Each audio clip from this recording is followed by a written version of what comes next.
Yo. Right, it's your boy Paranoid, the Civilians Military, Ghost of Republic Radio. I'm sitting here with Marc Stevens today. How you doing, Marc? Good, how you doing? I'm doing all right, man. Thanks for doing this interview with me, man. If I could just real quick, I've heard you say over and over again that you don't believe that there is a state, or you don't believe that there are such thing as citizens, and this is something that goes against a lot of the patriot movement's ideologically, whatever, their ideology. Their ideology. Yeah. Would you like to explain that real quick? No.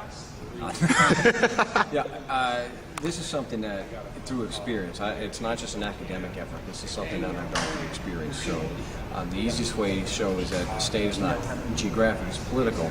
Like the state of Utah, so-called, didn't exist prior to 1896. I think it was Arizona before 1912.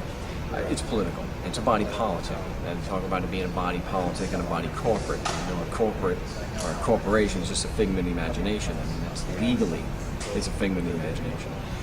And Aldridge versus Utah State Tax Commission said that. Anyway, we know that it's a body politic. And a citizen's a member of the body politic owing a duty of allegiance in return for duty of protection, and that these are, they call them reciprocal obligations, one consideration for the other. And Warrior versus United States is one of the court cases that say that, U.S. Supreme Court, so it's no law.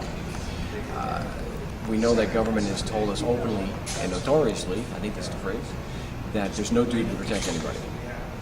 And we know that economically, the fact that if I was to threaten you to protect you, that wouldn't create any kind of duty. So because taxation support for government is always compulsory, no duty to protect you can arise anyway. So if the citizen is just a member of the body politic owing a duty of allegiance in return for the duty of protection, and there is no duty to protect you, well then there's no duty of allegiance due.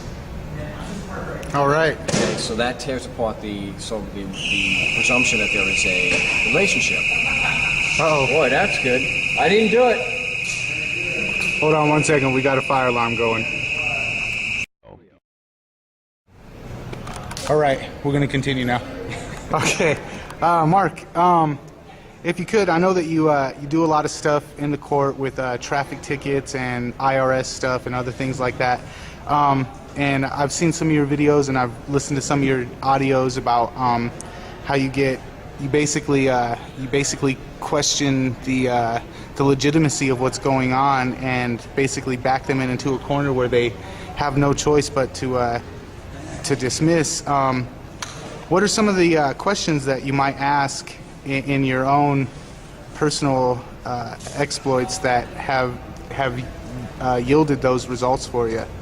Well, I was just talking to someone about that. You know, we just did Ernie's show with Jet.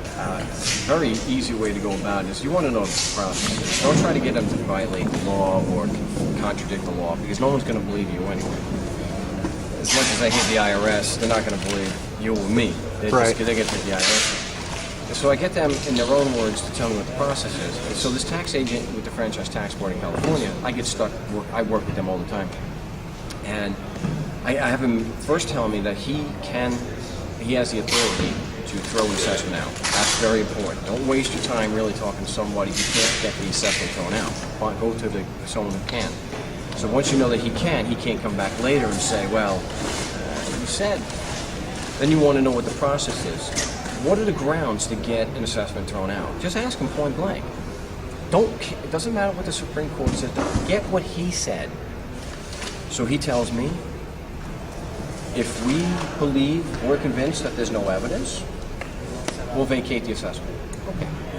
So then some of the questions will be, do you have any witnesses with personal first-hand knowledge? I'm a taxpayer, or I have taxable income. And he doesn't want to answer the question.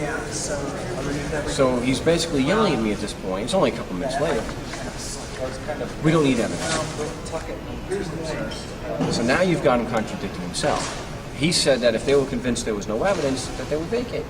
And he had the authority to do it. Now he's telling me a couple minutes later, we don't need evidence. Well, which one is it?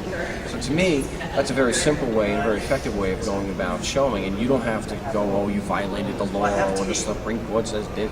It doesn't matter. You said, the agent himself is now contradicting himself. that is a lot more effective, it's a lot more powerful, and a little bit more inclined to just let it go. Things like that, they usually pull the rug up and Sweep it we under. don't hear. Yeah, we typically, it would be nice to get it in writing where they said, oh, there's no evidence, we're going to let you go. It doesn't always work out that way. I would say 90% of the time you just don't hear back from them. They drop like in these cases recently, you don't get the follow-up form letter. You don't get the notice of proposed assessment. You get the initial, where is your tax return? And then on the appointed day when you're supposed to get the notice of assessment, of the proposed assessment, it never comes. So we are stopping the computer process, which is key. And that's a very effective way of doing it. All right, and earlier me and you were speaking about how in Arizona they've actually stopped utilizing the speed camera tickets. You want to explain what led to that? What led to that was mass civil disobedience. People just weren't paying attention. People were not, they have to personally serve you under their rules. And just sending you something in the mail, whether it's certified, doesn't matter, doesn't satisfy service. So what they would do is they would threaten people, oh, if you don't waive service, then we're going to check out the price of it. And people were smart enough, because a lot of us were going on the air. I've done it, and other people have done it, and gone on the air and told people, just ignore it. So that's what people were doing. So through nonviolent non-cooperation, they were not making the money from the tickets to then pay for their lease. So at least temporarily, the program is going to be stopped. All right. And earlier you mentioned that you know of two specific questions that you could ask that would most likely get a police officer impeached. Would you mind sharing what those questions are? I'm happy to. And this is in one of the videos also. Courts, just a little background so you understand why we're asking this question and why it's so effective. Courts are limited to only hearing a case or a cause of action. It has to be a cause. And so a lot of traffic tickets are civil. And it really doesn't matter if it's civil or criminal, but a lot of them tend to be civil, and that's where most people are going to have it: speeding tickets, or no driver's license, or rolling past the stop, whatever it happens to be. So I'll just use the civil one because it's more common. And you ask the police officer, did you file a valid cause of action against me? Now, they're going to let him answer this, because if he says no, the judge is going to be a little upset, and you just throw it out. So they let him answer this. So it's very. So the next question is the only one you need, and we've had many cross-examinations stop with two questions. Let me tell you, it's pretty easy to show you a denied cross with when you only had two questions. Only one was answered. So the follow-up question to did you file a valid cause of action is how many elements are in a valid cause of action. Now, that's going to cause the judge to just flip out usually. Now, he's going to get upset, let's say that.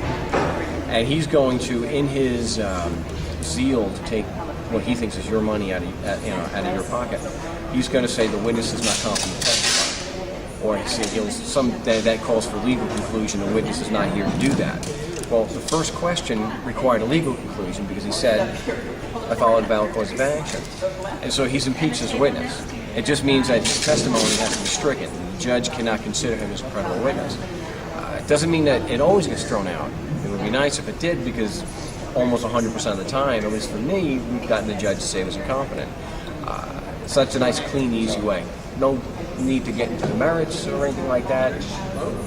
You could ask just one, there's sometimes, we could just ask one question, and that's usually enough. We had recently someone called, two other questions. We'll give you a setup. You ask if the Constitution governs the proceedings. And they're usually, and I said yes. And then she was looking at, she had the ticket, and she said, well, does this ticket conform to the Constitution? And the judge flipped out. He went berserk. Such another way of, very few questions that you need to ask, and what you're doing is you're just gutting the pretense of legitimacy. I mean, it's really all you're doing. When you ask how many elements are in a valid cause of action, it's not going to help them in any way if the cop can answer. So let's say you're there for no seatbelt, and he says, three. Well, if he says three, then you just ask him what they are. So each time, he's got his shovel, and each question he answers, he's digging a little bit deeper. So you ask him, well, what are they?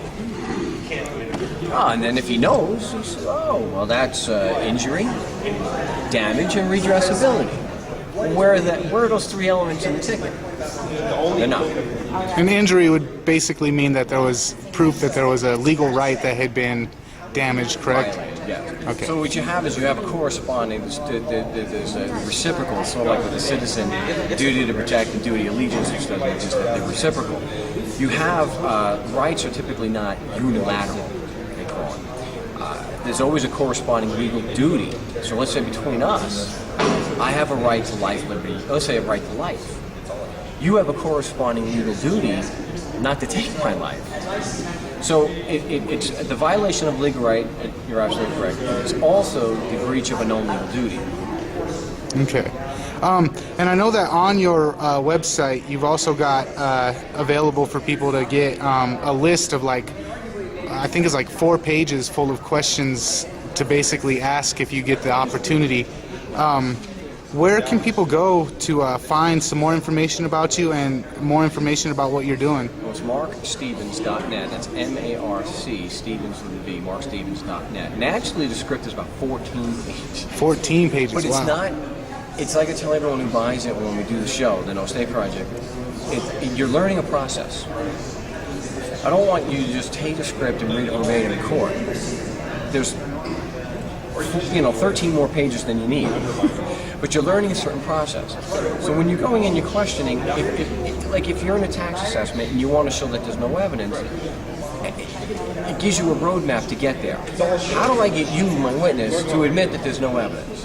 How do I get you to admit that you're not qualified?